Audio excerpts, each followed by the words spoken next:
Welcome. And today I'm joined on Story Live by Maggie Sarfo. Welcome, Maggie. Good to see Thank, you. thank And, you, Rachel, and hello, everyone. we've known each other over quite a period of time now, haven't we? We have, yes. I know Yeah. we were both within the Athena network, but I don't think I actually met you until you also became a regional director for Athena. So how long ago is that, Maggie, now? So this January, I think that would be 3 years. Yes, three Okay, years. so it's not so So very long. yeah, I was a member for a year before becoming a regional director. Yes. Right, okay, yes. And you were a member in a completely different region than the one I you've was. taken over, weren't you? Yes. Yeah, in Reading. Yeah, and that's, I may have met you there, I'm not sure, but I am now a member in one of the Reading groups, but Hmm. that was when you were. And your groups now, of course, are in the City of London, aren't they? Yes, all four of them are in the square mile in the city. Yes. Great. And I've been up to, I think I've spoken at all of them, haven't I now? And You coming have. again. You've got a few more coming up. Well, we love you, Rachel. Great. Oh, thank you. So Maggie, but I know in terms of business, you are also a business consultant, aren't you? Hmm. And I so I am. just wondered if you'd like to say a little bit more about that and just generally give us your backstory about how you became a business consultant, Hmm. branched out and also added to that your Hmm. Athena region. Yes. Yeah, just tell us how you came to be doing that. Thank you, Rachel. So I have been in the business consulting, sales leadership world, I'll say roughly 18 years now. I started off initially initially I did a French and English degree, and those were the days when I used to think I was going to work for the United Nations and all of that, because I just loved French. And so, it was like, I'm going to work for the UN. And then when I finished uni, my first work was in a university library working in the HR department. We used to call them personnel at that time, so personnel department. And then a few months later, they offered for me to go and do what they called a master's in public administration. And just a few months that I spent in the environment was enough for me to know that it wasn't necessarily the environment I wanted to stay for much longer. And so I declined and very politely thanked them for it. And then I decided to do a master's in business administration, rather. And the reason for doing that was I was always very fascinated about why some businesses make money and why others don't. And for me, profitability was always a thing. Whenever I get a chance, I'll do something to get some money, teach some kids and their parents will pay me, that kind of thing. So I've always been that kind of enterprising person. Um, So presumably once you realised that first course was not for you, that was uh-huh, the end of the dream of the United Nations job, was it? mhm. Yeah. For that particular one, I look back on it and smile all the time. It's a great thing. Having said that, I have had the opportunity to use my French every now and again. Like, I've made friends because they were French and I could speak a bit of French.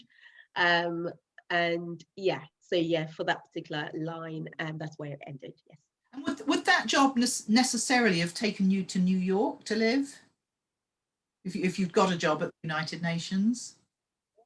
Um, Possibly. I have always been, yeah, and that's a good question to ask. I've always been that person who calls himself a citizen of the world. If I live somewhere and it feels right for me, I can easily call that place home. So Okay. yeah, maybe you could Yeah. have taken me to there or to Brussels or wherever. Yeah. Oh yes, of course, uh, Brussels as well. yeah, But I just wondered if that yeah, was part of the. I know the French was obviously the big motivation, but I wondered if the yeah. being in one of those two places. I always wanted to move around and live in the US and other places, and I still do. But then, incidentally, the other roles that I followed as part of this path, my last corporate career, I was working with a company called Gartner, which is a big IT analyst firm, still in the consulting world, advising leaders in the tech industry. And that took me to the US many, many times. I had the opportunity to go to Hawaii, Miami, and all other places, Miami, and all of that. So, yeah. Interesting, because it's often, isn't it? We often set these goals, and obviously, as I say, you've used your French, you've travelled, and actually, maybe you didn't need that job in the United Nations after all, because you could do those Right. things without that. Yeah, When we're yeah, younger, we don't know how we can achieve the travel or the using the French, so you find yeah, something to fix on. But exactly. what you were asking for was those two things. Job done. Yeah, You've done. exactly. Yeah, Yeah, yeah, yeah. yeah, yeah. So, So after that course, what sort of roles did you find yourself in? so then I found myself being in consulting roles, and then very quickly I recognized that even though I hadn't necessarily planned it, a lot of my clients were more the leaders within the organization. So the managing directors, the CEOs, whether it's a big organization or a small organization. And I also found that I actually liked working with those type of people because somehow they got me. And it was later, when you piece back the incidents, you realize that I think I am very strategic and I can look at a situation and say, oh, well, if we went in this direction, this is where we will end. But if we really want to go in that direction, then perhaps we could take this direction. And that's how I also realized that the idea of giving advice was really what made me really excited about everything that I do. And then even though I moved on because of my love for profitability, then for some reason, I also did not understand the concept of being paid a monthly salary at all. I wasn't even joking. I didn't understand how or why I should be paid a salary because I always was the type of person who would look at the amount of work I've done and how much effort I've put and the results I was getting. I'm like, well, I shouldn't be paid a monthly salary. I need to be paid in a way that is equivalent to my effort or how much results I'm getting. And so I think naturally then, because my consulting work was also around business growth in general, then I realized I was moving more and more into consulting around sales leadership, growth, and that kind of thing. And so I took on sales roles as well. And then imagine my excitement when I realized that, in sales, yes, you get paid a monthly salary, but you can also get paid a commission, which is equivalent to how well you've worked. That for me was just the icing on the cake, and it fitted me very perfectly, I think. That's really interesting, isn't it? Because actually, I was on Clubhouse this morning listening in, Uh-huh. and they were talking about different kind of entrepreneurships and how Mm-hmm. the business that we run, whether it's going to be a multi-million business or whether it's going to be a one-person business, it needs to be suited not only in the actual topic of the business, as it were, but in the way it's run to the personality of the Yes. business Mm. owner. And their premise was that nobody is born an entrepreneur. But it's interesting. Can I ask you, if you don't mind, Mm-hmm. were Yeah. your parents in paid employment or were they self-employed?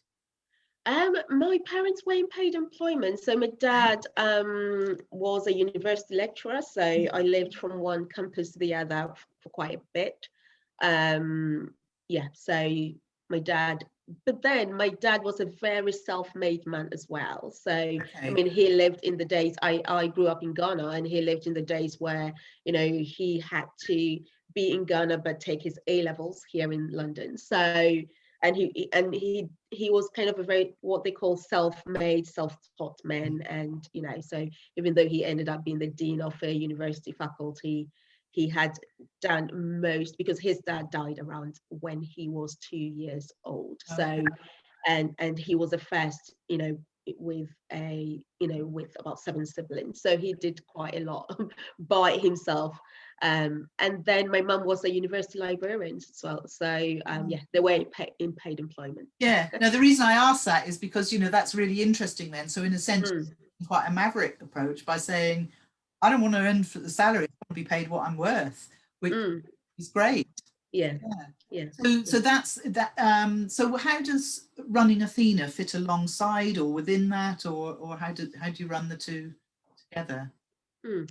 So running Athena, in a way, it happened by chance, but not, if you see what I mean. So when I came out of kind of employment, my corporate role, I'll say just over 4 years now, I've found myself as an entrepreneur, and I suddenly realized that I needed to meet with similar people. And so I started looking for networks in the area. And at that time, we had moved from West London towards the Reading area on the M4. And when I was searching, Athena kept coming on board, and I was like, why is Athena coming up? I had met Athena before.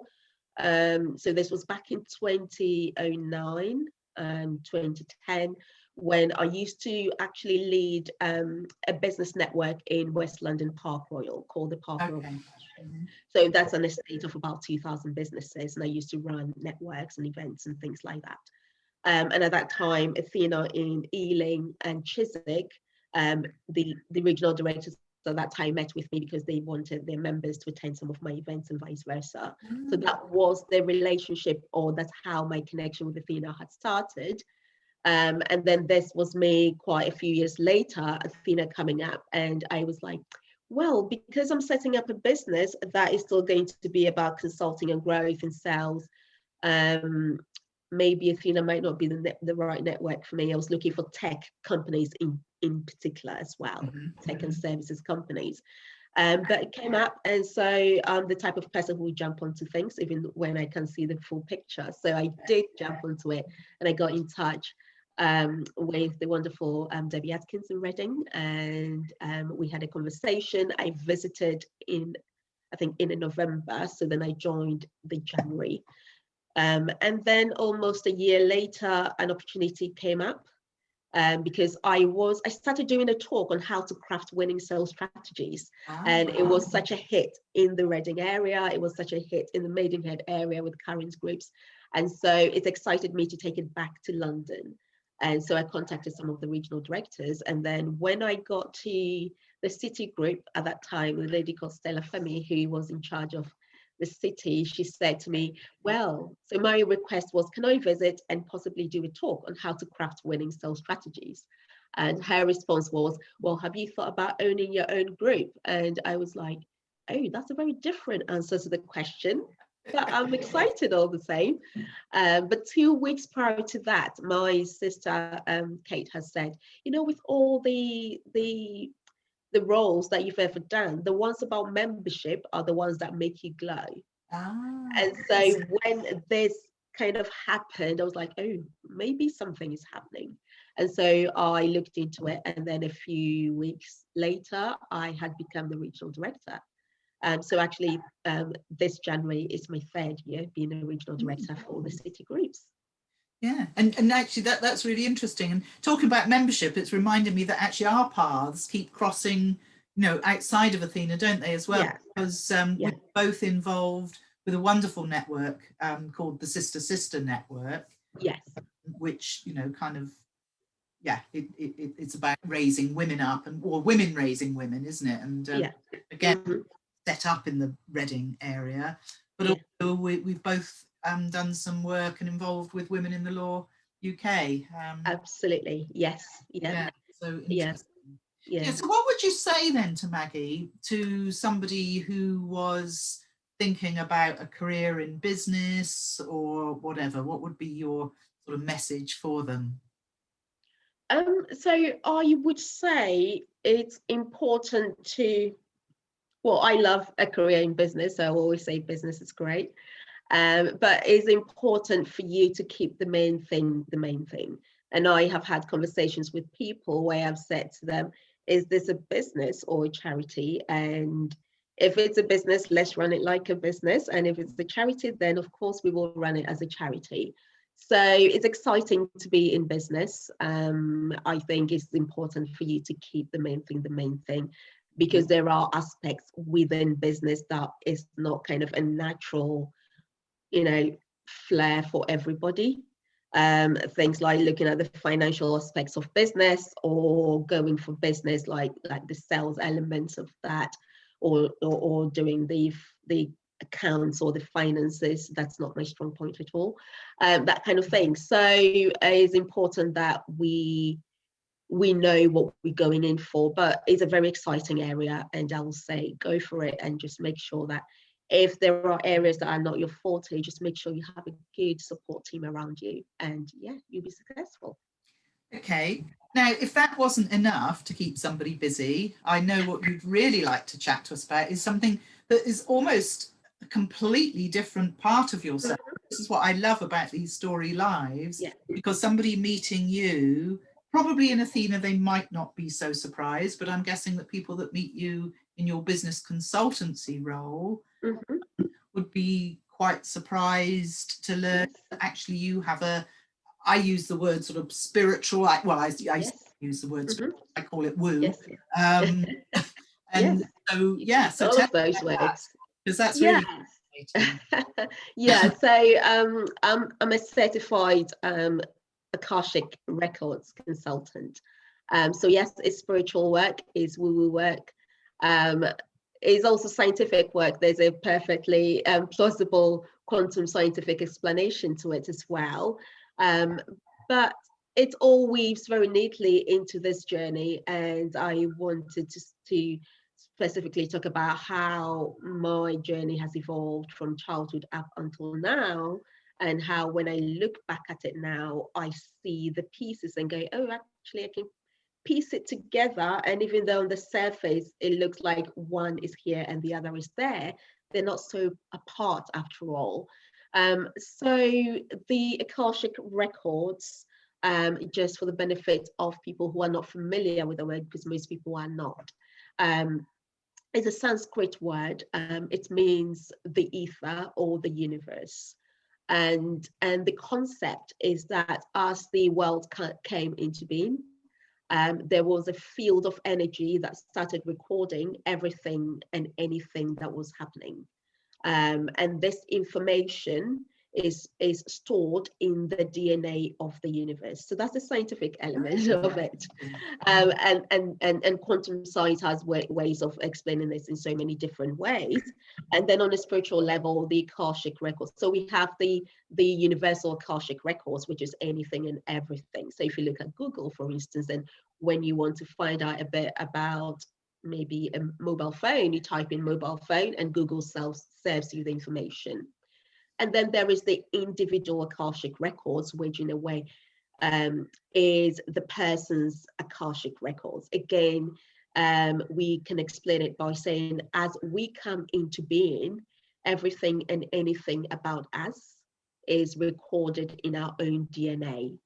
And so when we say we want to access our Akashic Records, then it's about going to our own DNA and asking questions for this information to come out.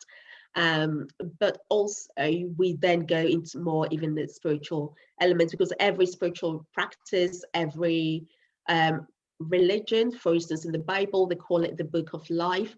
So every spiritual practice has a way of explaining this.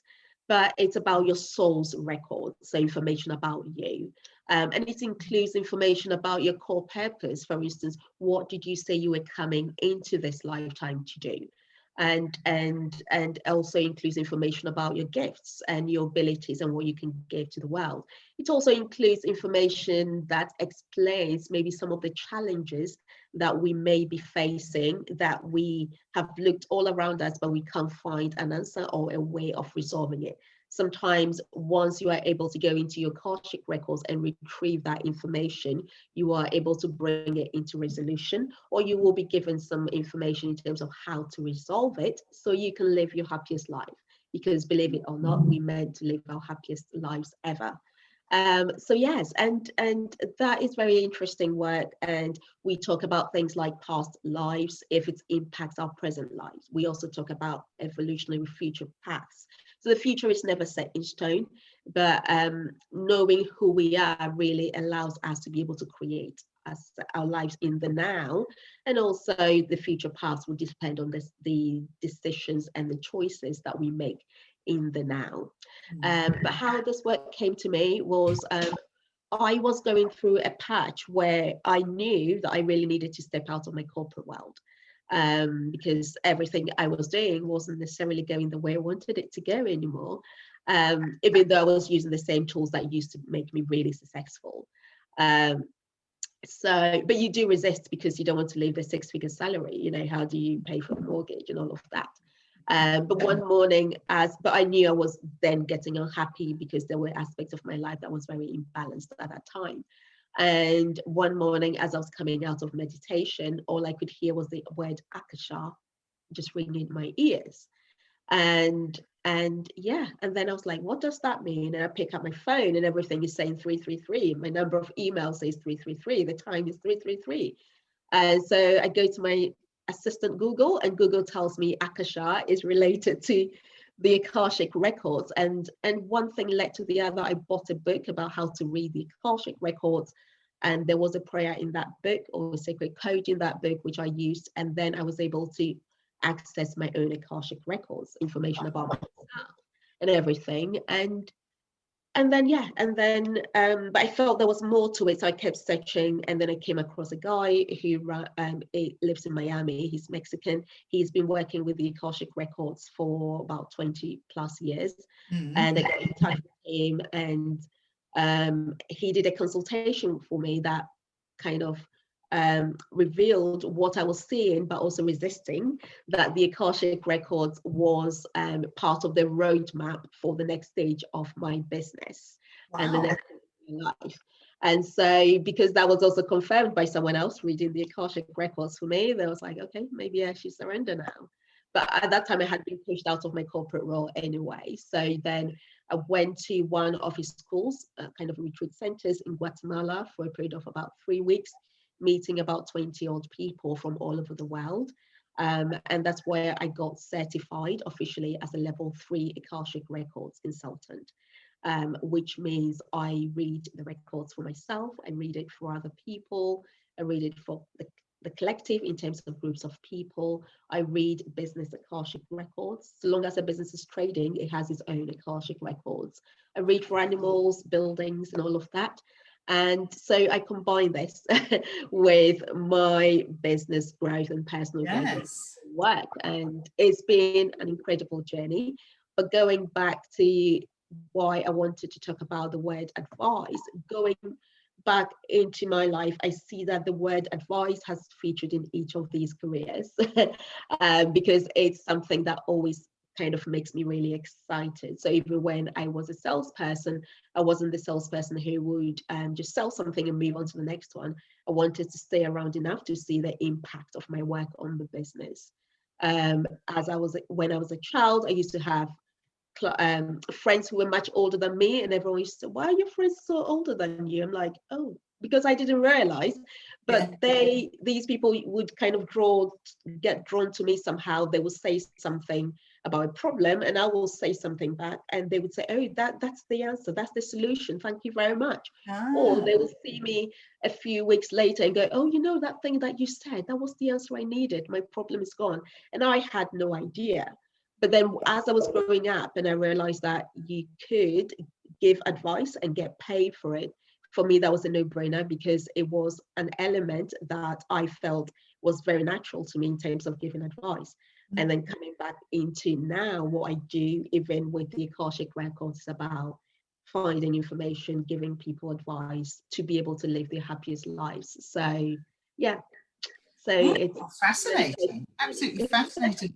So I'm curious, so Maggie, that, you know, if somebody has booked you ostensibly for business advice, yes.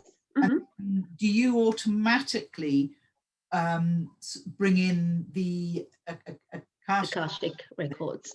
Or do you have to feel the ground first? Because I'm for some of your business clients would actually not want to know at all about the For most people it's a kind of a no area, really.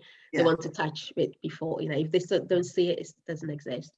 So for me, and again, that was one of the ways why I was resistant, and I was like, well, I'm not going to sit on the board and talk about spirit, they will think I'm mad, that kind of thing.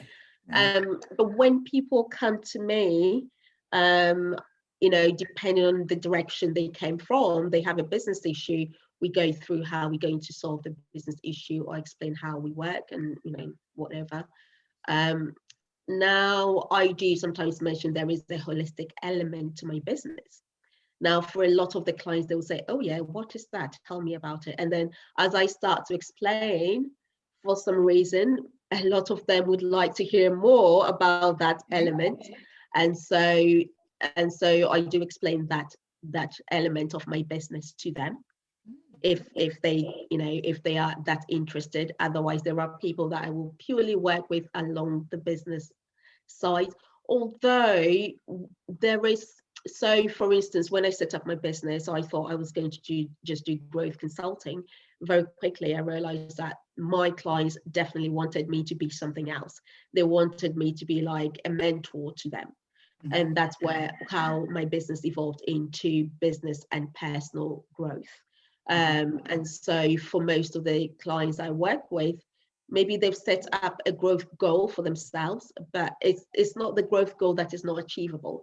They need to grow within themselves. Sometimes there's a door that they're knocking on, they're not sure how to open that door to be able to kind of bring that into being. And so my work has evolved that way, and in a really interesting way. A lot of the people who approach me are very open-minded as well. But I would say I would always meet everyone at their point of need.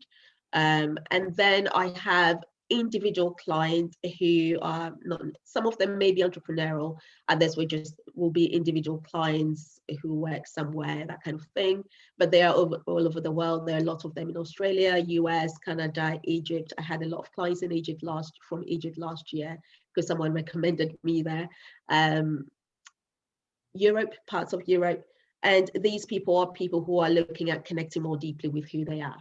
And so they'll come to me, either they've heard of the Akashic Records and they want to have consultation to address certain things in their own lives, or to tap into a next stage of themselves. Or they want to, they want to use it in a way of, settling some issues. Sometimes about relationships. Sometimes we have relationships with people where we may have some soul contracts with that is connected in the past life or something like that. And they may have tried so many ways of resolving it, it's not working. And when they get to the root cause of it in terms of why this is happening, they're also able to release anything that needs to be released. And so part of that work goes deeper into the healing work that I do as well. And it's all about balancing us emotionally, physically, mentally, and spiritually. Really fascinating, because actually and what you've illustrated here today is a different style of story, because what you've done is weave the personal throughout your entire business life, as it were, as opposed to come here and told us a story of when you were 22, this happened, kind of thing.